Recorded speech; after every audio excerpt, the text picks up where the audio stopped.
Ce que je m'apprête à vous révéler aujourd'hui va choquer beaucoup d'entre vous. Certains vont peut-être même m'en vouloir, mais je m'en fiche. Parce que pendant trop longtemps, j'ai gardé le silence. Pendant trop longtemps, j'ai laissé des innocents souffrir sans rien dire. Et aujourd'hui, c'est terminé. Je suis une ancienne sorcière. J'ai pratiqué la sorcellerie pendant plus de 15 ans. Et pendant ces 15 années, j'ai fait des choses que la plupart d'entre vous ne pourriez même pas imaginer. J'ai détruit des mariages. J'ai rendu des gens malades. Mais surtout, et c'est de ça qu'on va parler aujourd'hui, j'ai verrouillé les finances de centaines de personnes. Des gens qui travaillaient dur, des gens qui priaient, des gens qui ne comprenaient pas pourquoi l'argent leur glissait toujours entre les doigts. Et aujourd'hui, je vais tout vous expliquer. Comment on fait, pourquoi on le fait, et surtout, comment vous pouvez briser ces chaînes une fois pour toutes. Avant de commencer, je veux que vous compreniez quelque chose de très important. Dans le monde spirituel, l'argent n'est pas juste du papier ou des chiffres sur un écran. L'argent a une dimension spirituelle que la plupart des gens ignorent complètement. Chaque bénédiction financière qui vous est destinée existe d'abord dans le monde spirituel avant de se manifester dans le monde physique. Et c'est exactement là que les sorcières interviennent. On intercepte vos bénédictions avant qu'elles n'arrivent jusqu'à vous. Laissez-moi vous raconter comment tout a commencé pour moi. J'avais 23 ans quand j'ai été initiée. Ce n'était pas un choix.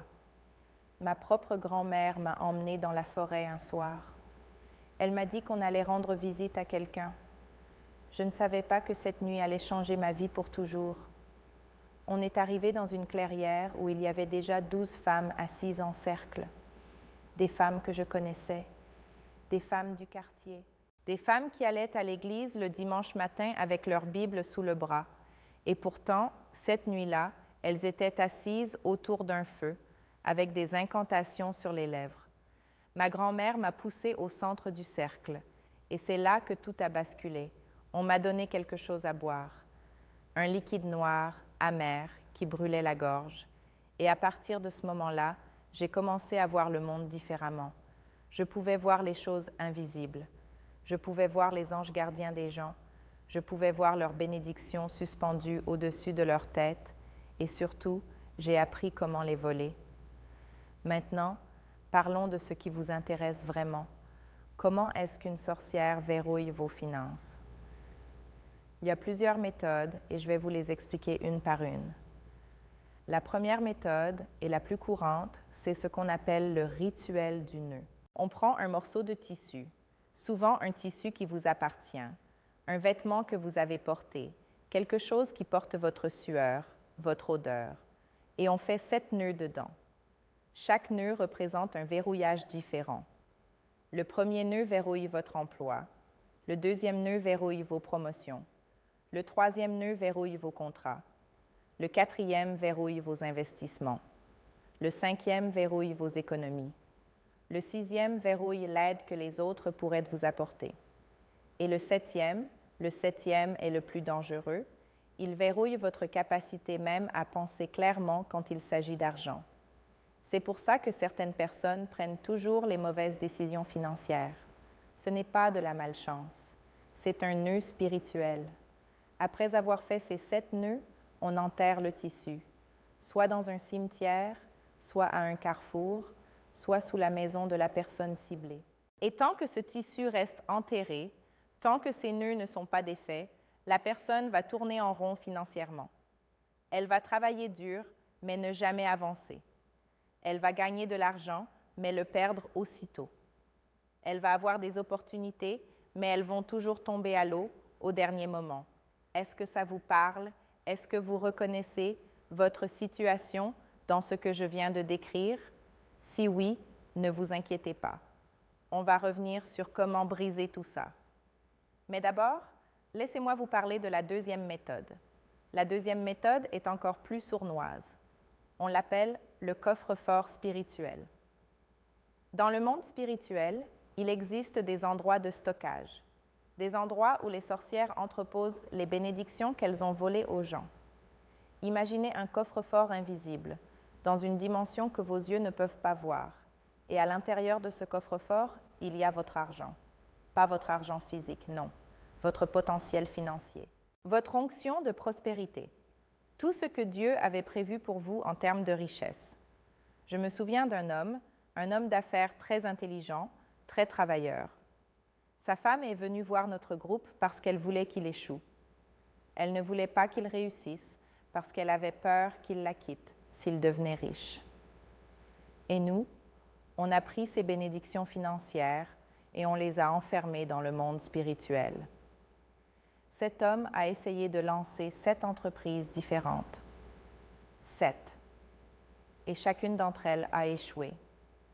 Pas parce qu'il n'était pas compétent, pas parce que le marché était mauvais, mais parce que son potentiel de réussite était littéralement emprisonné dans un coffre-fort spirituel. Et le pire dans tout ça, c'est que les sorcières utilisent ensuite ces bénédictions volées pour prospérer elles-mêmes ou pour enrichir les gens qu'elles veulent favoriser. C'est pour ça que parfois vous voyez des personnes qui ne travaillent pas dur, mais qui réussissent tout ce qu'elles touchent, pendant que vous, qui priez, qui jeûnez, qui vous donnez à fond, vous n'arrivez à rien. Ce n'est pas que Dieu ne vous entend pas, c'est que quelqu'un a intercepté vos bénédictions. La troisième méthode, et celle-ci va vraiment vous surprendre, c'est le pacte alimentaire. Dans le monde de la sorcellerie, la nourriture est une arme extrêmement puissante. Quand une sorcière veut verrouiller vos finances, elle peut préparer un repas ou une boisson spéciale. Ce repas semble tout à fait normal. Il a bon goût, il a bonne odeur. Mais dans le monde spirituel, ce repas contient des chaînes invisibles qui vont s'attacher à votre destinée financière. C'est pour ça que dans certaines cultures, on vous dit de ne pas manger n'importe où. Ce n'est pas de la superstition, c'est une réalité spirituelle. Combien de fois avez-vous mangé chez quelqu'un et après ça, vos finances ont commencé à décliner? Combien de fois avez-vous accepté un cadeau et après ça, rien n'a plus marché dans votre vie financière? Ce n'est pas une coïncidence. Je me souviens d'une femme qui était comptable. Elle gagnait très bien sa vie. Un jour, une collègue lui a offert un gâteau fait maison, un simple gâteau en apparence. Mais cette collègue était une sorcière. Et dans ce gâteau, elle avait mis des ingrédients rituels. Après avoir mangé ce gâteau, cette comptable a commencé à faire des erreurs dans son travail. Des erreurs qu'elle n'avait jamais faites auparavant. Elle a perdu son emploi. Elle a perdu ses économies. Et pendant 3 ans, elle n'a pas pu trouver un autre travail stable. 3 ans. À cause d'un simple morceau de gâteau. Maintenant, la 4e méthode. Celle-ci est probablement la plus répandue et pourtant la moins connue. On l'appelle l'assignation des esprits de gaspillage. Quand une sorcière ne peut pas vous empêcher de gagner de l'argent, parce que parfois votre couverture spirituelle est trop forte pour qu'on bloque complètement vos revenus, alors on change de stratégie. Au lieu de bloquer l'entrée de l'argent, on accélère sa sortie. On assigne un esprit de gaspillage à votre vie. Cet esprit va vous pousser à dépenser de manière irrationnelle. Vous allez acheter des choses dont vous n'avez pas besoin. Vous allez prêter de l'argent à des gens qui ne vous rembourseront jamais. Vous allez avoir des urgences financières constantes. La voiture tombe en panne, le toit fuit, un appareil casse. Ce n'est pas la vie normale.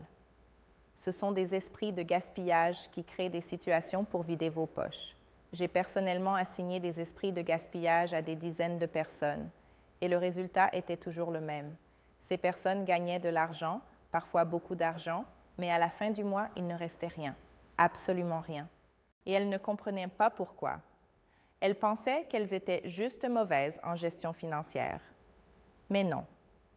C'était un esprit assigné à leur vie pour les maintenir dans la pauvreté. La 5e méthode est ce qu'on appelle la dette spirituelle. Dans le monde invisible, les sorcières peuvent créer une dette qui n'existe pas dans le monde physique, mais qui a des conséquences bien réelles. Comment ça fonctionne? On se présente devant un tribunal spirituel. Oui, ça existe. Et on accuse la personne ciblée d'avoir une dette. Cette dette peut être basée sur un péché du passé, sur une malédiction ancestrale ou même sur quelque chose de complètement inventé. Et dans le monde spirituel, tant que cette dette n'est pas payée, la personne ne peut pas prospérer. C'est pour ça que certaines personnes ont l'impression de traîner un poids invisible, comme si quelque chose les retient, comme si elles payent pour quelque chose mais elles ne savent pas quoi. C'est exactement ça. Et elles payent une dette spirituelle qui a été fabriquée par des sorcières dans le monde invisible. Maintenant, je sais que tout ce que je vous raconte est effrayant. Je sais que certains d'entre vous sont en train de se reconnaître dans ces descriptions. Et je sais que la question qui brûle dans votre esprit en ce moment, c'est « Comment est-ce que je peux me libérer ?» Avant de vous donner les clés de la délivrance, laissez-moi d'abord vous donner les signes. Les signes qui montrent que vos finances sont verrouillées dans le monde spirituel. Écoutez attentivement. Premier signe, vous rêvez souvent que vous perdez de l'argent. Vous rêvez que quelqu'un vous vole. Vous rêvez que vous ramassez des pièces par terre, mais elles disparaissent de vos mains. Ces rêves ne sont pas ordinaires. Ce sont des révélations de ce qui se passe dans le monde spirituel pendant que vous dormez. Deuxième signe, chaque fois que vous êtes sur le point de recevoir une grosse somme d'argent, quelque chose se passe. Le contrat tombe à l'eau. La personne qui devait vous payer disparaît. L'opportunité s'évapore. C'est le signe classique d'un verrouillage financier. Troisième signe, vous travaillez plus dur que tout le monde, mais vous gagnez moins que tout le monde. Les gens autour de vous prospèrent, mais vous stagnez. Ce n'est pas normal. Ce n'est pas naturel. C'est spirituel. Quatrième signe, vous avez constamment des dépenses imprévues. Chaque fois que vous économisez un peu, une urgence arrive et efface tout. C'est le signe d'un esprit de gaspillage qui opère dans votre vie. Cinquième signe, les gens qui vous doivent de l'argent ne vous remboursent jamais. Ou alors, chaque fois que vous investissez quelque part, vous perdez. C'est le signe que quelque chose dans le monde spirituel empêche l'argent de revenir vers vous. Sixième signe, vous ressentez une lourdeur, une fatigue inexpliquée chaque fois que vous essayez de travailler sur vos finances. Chaque fois que vous essayez de budgétiser, de planifier, de construire quelque chose, vous êtes envahi par le sommeil, la confusion ou le découragement. C'est l'esprit qui est assigné à vos finances qui combat votre clarté mentale. Si vous avez reconnu au moins 3 de ces signes dans votre vie, alors je peux vous dire avec certitude que vos finances sont verrouillées dans le monde spirituel. Mais ne désespérez pas, parce que ce que les sorcières ne veulent pas que vous sachiez, c'est que leur pouvoir a des limites, et la puissance de Dieu est infiniment supérieure à tout ce qu'elles peuvent faire. Voici ce que vous devez faire pour briser le verrouillage financier sur votre vie. Premièrement, vous devez jeûner. Le jeûne est l'arme la plus puissante contre la sorcellerie financière. Quand je pratiquais la sorcellerie, les personnes que nous craignions le plus étaient celles qui jeûnaient régulièrement, parce que le jeûne affaiblit les chaînes spirituelles, il affaiblit les nœuds, il fissure les coffres-forts spirituels. Commencez par un jeûne de 3 jours. Pas de nourriture du lever au coucher du soleil. Pendant ces 3 jours, concentrez vos prières uniquement sur vos finances. Deuxièmement, vous devez prier entre minuit et 3 heures du matin. Je sais que c'est difficile. Je sais que c'est un sacrifice. Mais laissez-moi vous dire pourquoi c'est si important. Entre minuit et 3 heures du matin, c'est le moment où les sorcières sont les plus actives. C'est le moment où elles lancent leurs rituels, où elles renouvellent leurs sorts. Et si vous priez pendant ce créneau, vous interceptez leurs attaques en temps réel. Vous combattez les ténèbres au moment même où elles opèrent. Quand j'étais dans le monde de la sorcellerie, les nuits où nos cibles priaient à minuit, nos rituels échouaient, systématiquement. On n'arrivait pas à les atteindre. C'était comme si un mur de feu les entourait. Et ce mur, c'était la prière de minuit. Troisièmement, vous devez rompre tout pacte alimentaire. Si vous soupçonnez que quelqu'un a ensorcelé votre nourriture, priez cette prière. Au nom de Jésus-Christ, je vomis spirituellement tout aliment ensorcelé que j'ai consommé. Je brise tout pacte établi par la nourriture. Je détruis toute chaîne attachée à mon estomac spirituel. Le sang de Jésus purifie mon système de toute contamination démoniaque. Priez cette prière pendant 7 jours consécutifs. Et pendant ces 7 jours, faites attention à ce que vous mangez et à qui vous l'acceptez. Quatrièmement, et c'est crucial, vous devez déclarer à haute voix la rupture de ces nœuds spirituels. Les paroles ont un pouvoir immense dans le monde spirituel. Dites ceci: je déclare au nom de Jésus que tout nœud fait contre mes finances est défait maintenant. Tout tissu enterré avec mon nom est consumé par le feu du Saint-Esprit. Tout coffre-fort spirituel qui retient mes bénédictions est brisé en 1000 morceaux. Tout esprit de gaspillage assigné à ma vie est chassé et ne reviendra jamais. Toute dette spirituelle fabriquée contre moi est annulée par le sang de Jésus. Déclarez ces paroles tous les matins pendant 21 jours. 21 jours, c'est le temps qu'il faut pour briser complètement un verrouillage financier dans le monde spirituel. Souvenez-vous, dans le livre de Daniel, chapitre 10, l'ange a mis 21 jours pour arriver jusqu'à Daniel parce que le prince de Perse le combattait. 21 jours, c'est la durée d'une bataille spirituelle complète. Cinquièmement, vous devez restituer la dîme si vous ne la payez pas. Et je sais que ce sujet est controversé. Mais laissez-moi vous dire quelque chose que j'ai appris en tant que sorcière. Les personnes qui payaient la dîme étaient protégées d'une manière que nous ne pouvions pas comprendre. Quand on essayait de verrouiller les finances d'un payeur de dîme, c'était comme essayer de percer un mur d'acier. Dans Malachie chapitre 3, verset 11, Dieu dit « Je menacerai pour vous celui qui dévore ». Celui qui dévore, c'est exactement les esprits que les sorcières envoient contre vos finances. Et quand vous payez la dîme, Dieu lui-même les repousse. Sixièmement, vous devez pardonner. Je sais que ça semble étrange dans le contexte des finances, mais le non-pardon est la porte d'entrée préférée des sorcières. Quand vous gardez de la rancune, de la colère, de l'amertume dans votre cœur, vous créez une ouverture dans votre armure spirituelle. Et c'est par cette ouverture que les sorcières entrent pour verrouiller vos finances. Pardonnez à ceux qui vous ont fait du mal. Non pas pour eux, mais pour vous, pour fermer cette porte une fois pour toutes. Je veux terminer avec mon propre témoignage. Quand j'ai quitté le monde de la sorcellerie, j'ai tout perdu. Les esprits que je servais se sont retournés contre moi. Mes propres finances ont été verrouillées par les sorcières que j'avais laissées derrière moi. Pendant 2 ans, j'ai vécu dans une misère totale. Je ne pouvais pas payer mon loyer. Je ne pouvais pas nourrir mes enfants. C'était comme si une malédiction me poursuivait, et c'était exactement le cas. Mais un jour, une femme de prière m'a trouvée. Elle m'a emmenée dans une église. Et ce jour-là, on a prié pour ma délivrance. On a prié pendant 6 heures. 6 heures de combat spirituel. Et à la fin de ces 6 heures, j'ai senti quelque chose se briser en moi, comme des chaînes qui tombent, comme un coffre-fort qui explose. Et dans les semaines qui ont suivi, tout a changé. J'ai trouvé un emploi, puis un deuxième. Les gens ont commencé à me bénir financièrement sans que je leur demande rien.